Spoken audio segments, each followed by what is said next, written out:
তো প্রথমে যেটা বলবো সেটা হচ্ছে তোমরা সবাই মানে মানুষজন বলো, আমাকে বলো, আমার ফ্যামিলির লোকজনকে বলো, ইগনোর করে যাও। কেননা বাড়িতে না, এখন যে হারে গরম পড়েছে সবাই যা তো অবস্থায় আছে আর কি। মানে এই দেখো আমার দিকেই দেখো কি অবস্থা, আমার চোখ মুখের অবস্থা একদম ভালো না। তারপর বাবুর দিকে দেখো, একটা গেঞ্জি পরে নেই, আমার শ্বশুর গেঞ্জি পরে নেই হয়তো দেখবে, বা পঙ্কজ পরে নেই, খালি গায়ে আছে। কাউকে কোনো দোষ দেবো না, যা প্রচণ্ড গরম পড়েছে না কি বলবো। তো যাক, ভিডিওর ইন্ট্রো দিয়ে ভিডিওটা শুরু করি। Hello guys, welcome back to my channel Rupashree lifestyle. একটা নতুন ভিডিওর সাথে তোমাদেরকে জানাই অনেক স্বাগত আর অনেক অনেক অনেক ভালোবাসা। আশা করি সকলে খুব ভালো আছো আর সুস্থ আছো। তো দেখো, আজকে হচ্ছে দশরের ভিডিওটা আমি তোমাদের সাথে শেয়ার করছি। তো বাবুকে কী যেন বললাম, একটা ফ্রিজ থেকে আম বের করে আনতে। তো এ দেখো, আমাদের এখানে নিয়ম চিড়ে মুরগি দই, হ্যাঁ এসবই খাই এখানে, শুধু আমাদের কেন সব জায়গারই নিয়ম। আমি তোমাকে প্রথমেই বললাম যে আমাদের বাড়ির লোকজনকে একটু ইগনোর করে যাও। আমার শাশুড়ি একটু এলোমেলো অবস্থাতে ছিল, তাই আমি একটা ইমোজি দিয়ে দিয়েছিলাম। আর এখানে দেখো রান্নাগুলো দেখিয়ে দিচ্ছি। পরোটা করেছিলাম, কুমড়ো আলু পটল ছোলা দিয়ে তরকারি করেছিলাম। এখানে দেখেছো বাবু কীরকম দুষ্টুমি করছে। তো ও না ওটা ধরে খুব জোরে জোরে নাড়ি আর খুলতে চাইছিল। সেই একটা গেঁজো হয়ে পড়ে না, ওইটা দেখতেও খুব ভালো লাগে। তাই জন্য আমি আমার শ্বশুরকে বললাম যে বাপি ওটা একটু ধরে সাইড করে দিন। আর বাবু দেখো এরকম একটু জাস্ট মাইন্ডটা খারাপ হয়ে গেল, তো ইগনোর করো। আর এই যে দেখো আমার শাশুড়ি পাতগুলো সাজাচ্ছিল। পাত সাজানোর জন্য আমার পাতটা দিয়ে দিয়েছিলাম, বাট চিঁড়ে মুরগি আমার খেতে একদমই ভালো লাগে না। খিদের সময় পরোটা আলুর দম এটা খাবো বেস্ট। তো যাকে খেয়ে নিয়েছিলাম, কিন্তু ওই যে দেখো তুলে দিয়েছিলাম, আবার আমিও খাইনি বাবুও খাইনি, দুজনে মিলে পরোটা খেয়ে নিয়েছিলাম। ওরা অল্প অল্প চিঁড়ে মুরগি খেয়ে তারপরে সব খেয়েছিল। তো দেখো গাইজ, আমরা দশরের বিকালবেলা বেরিয়ে পড়েছি একটু গঙ্গার ধারে যাওয়ার জন্য। আর এইরকম সিম্পল ড্রেস পরেছি। একটু আসো, পঙ্কজ হাফ প্যান্ট পরে যাচ্ছে। আর ওই যে দেখো, চলো আবার গঙ্গার ধারে গিয়ে দেখা হচ্ছে। এটা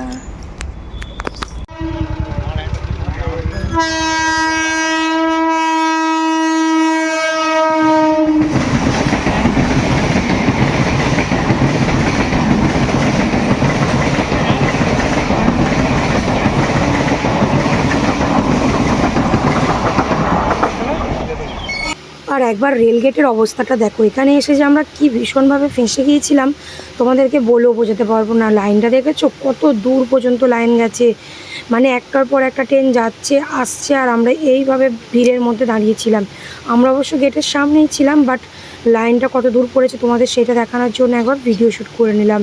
তো এখানে আমরা প্রায় আধ ঘন্টারও বেশি 45 মিনিটের মতন দাঁড়িয়েছিলাম। তোমরা একটু কষ্ট করে ভিডিওটা দেখতে থাকো যে আবার একটা ট্রেন যাচ্ছে।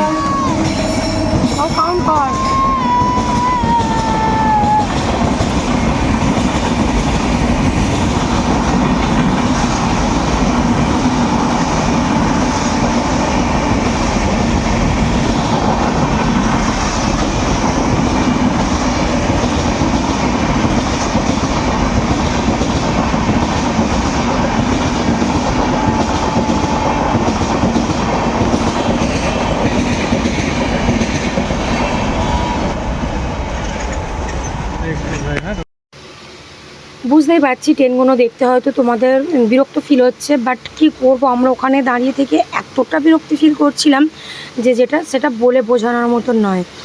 আর এই তো শুনলাম আজকেই মানে দশরের পরের দিনকেই কোথাও একটা কাঞ্চনজঙ্ঘা ট্রেন অ্যাক্সিডেন্ট হয়েছে মালগাড়ির সাথে। তো সত্যি কি মানে এরকম কেন যে হচ্ছে, আর প্রশাসন কেনই যে ঠিকঠাক সব কিছু করছে না বোঝা দেয়। তো তারপরে দেখো আমরা এতটা মানে টাইম এখানে স্পেন্ড করলাম, অনেকটাই মানে সন্ধে হয়ে আসবো এরকম হয়ে গিয়েছিলো। তারপর আমরা গিয়ে পৌঁছালাম আর কি গঙ্গার ঘাটে। আর আমরা ঘাটেতেই বসেছিলাম একটা, তো প্রথমে এসে বসে পড়েছিলাম। তারপর বাবু খুব বায়না করছিল চাঁচা বরফ খাওয়ার জন্য। প্রথমে ওপর দিকে বসেছিলাম, তারপর পঙ্কজকে বললাম যে যাও ওকে একটু চাঁচা বরফ নিয়ে এসে দাও, আর আমাদের জন্য একটু মক্কা নিয়ে এসো, মানে ভুট্টা পোড়া খেতে আমার ভীষণই ভালো লাগে। তারপরে পঙ্কজ আর বাবু যখন গিয়েছিল ওইসব আনতে, আমি এক ধাপ করে কিন্তু অনেকটা নিচেও চলে এসেছিলাম। বেশ ভালো লাগছিলো জানো তো, অনেক দিন পর গঙ্গার ধারে ঘুরতে এলাম। অনেক দিন আগে একবার এসেছিলাম, বাট অতটা মানে কি বলবো, তো যাই হোক মানে বিকালবেলা অনেক দিন আসা হয়নি, গঙ্গায় আসি চান করি চলে যাই। আর এই যে দেখো কী ভিড়ছে হয়েছিল তোমাদের বলে বোঝাতে পারবো না। আর ওপরে কত যে খাবার দাবার বসেছিল সেটা যদি একবার দেখাতে পারতাম, মানে আমার মাথায় নেই। এখানে বসে এত সুন্দর হাওয়া দিচ্ছিল, সেটা ফিল করতে করতে আমি ভুলে গেছি তোমাদের চারপাশটা দেখানোর কথা। তো তোমরা একবার দেখো, দূরে একটা নৌকা যাচ্ছিল, নৌকা না কি বলে আমি এটাকে জানি না, সম্ভবত নৌকাই বলে। আর দেখছো জলের উথাল পাতালটা কীরকম হচ্ছে, মানে মনটা তো হচ্ছিল বেশ একবার এখানে নেমে একটু চান টান করি, গাটা ধুই, বেশ ভালো লাগবে। আমি তো গ্রামেরই মেয়ে, সাঁতারটাও জানি, খুবই ইচ্ছা করছিল। আর এই যে দেখো তারপরে বাবু চাঁচা বরফ নিয়ে চলে এসেছে। আর চাঁচা বরফ খেতে কিন্তু না আমার খুবই ভালো লাগে। তখন মানে যখন কলেজে উঠেছিলাম তখন খুব চাঁচা বরফটা খেতাম। আর এই যে দেখো বাবু কিনে খাচ্ছে। তো কী জানো তো, তাড়াতাড়ি চলে এসেছিলাম, ওই 8টার মধ্যে চলে এসেছিলাম।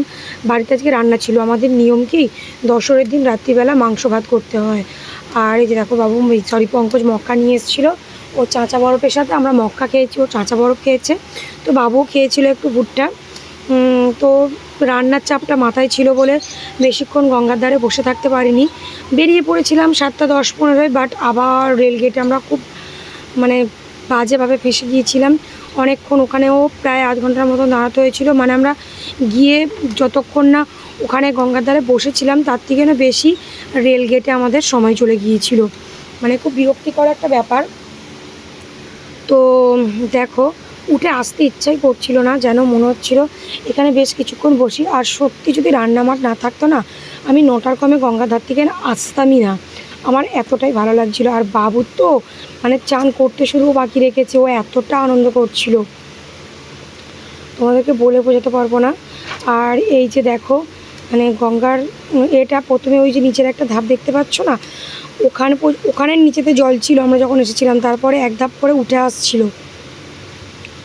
বাবুকে কিছুতেই ধরে রাখা গেল না, শেষ পর্যন্ত ও পঙ্কজের সাথে চলেই গেল গঙ্গায় পা ভেজাতে। বারে বারে খালি আমাকে বলেই যাচ্ছে, মাম্মা আমি একটু পাটা ভিজিয়ে আসি, মাম্মা আমি একটু পাটা ভিজিয়ে আসি, মানে পাটা ধুয়ে আসি। ওই করতে করতে না বাবুর প্যান্টটা পুরো ভিজে গিয়েছিল। আর আমি তো জানি না যে এই অবস্থা হবে, এক্সট্রা করে কোনো প্যানও নিয়ে যাইনি। তো কী বলবো, আমার ছেলে খুবই অন্যায় করে। আবার জানো তো আমি একটা ভিডিওতে বাবুর নামে এরকম বলেছিলাম বলে বাবু খুব আমাকে পরে বলছে, মাম্মাম তুমি আমার নামে নিন্দে করছো। তো যাকেও বোঝে নিন্দেটা, মানে নিন্দে করা কাকে বলো, বোঝে। তারপরে দেখো প্যান্টটা ভিজে যেতে পঙ্কজ প্যান্টটা একটু চাগিয়ে দিচ্ছিল, কিন্তু কিছু তো করার নেই, প্যান্ট অলমোস্ট ভিজে গেছে। তো কিছুতেই বাড়ি আসবে না, তো আস্তে আস্তে তো বাড়ি আসতেই হবে। আবার এই দেখো ট্রেন যাচ্ছে।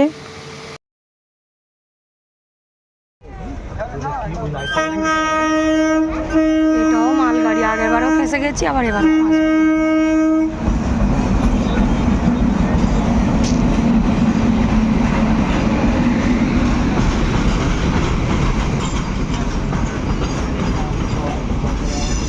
যাওয়ার সময়ও আধ ঘন্টা লেট, আবার বাড়ি যাওয়ার সময় আধ ঘন্টা লেট।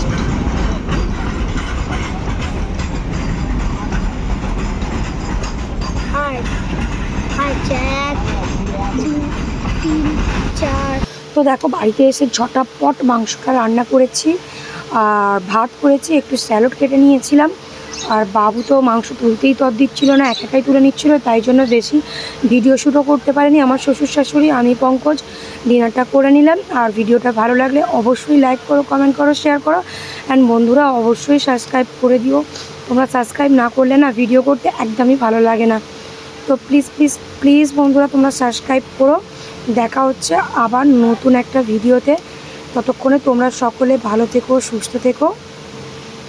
তো চলো আজকে ভিডিওটা আমি এখানেই শেষ করলাম। প্লিজ সাবস্ক্রাইব করে দিও বন্ধুরা, প্লিজ প্লিজ প্লিজ সাবস্ক্রাইব করে দিও। টাটা।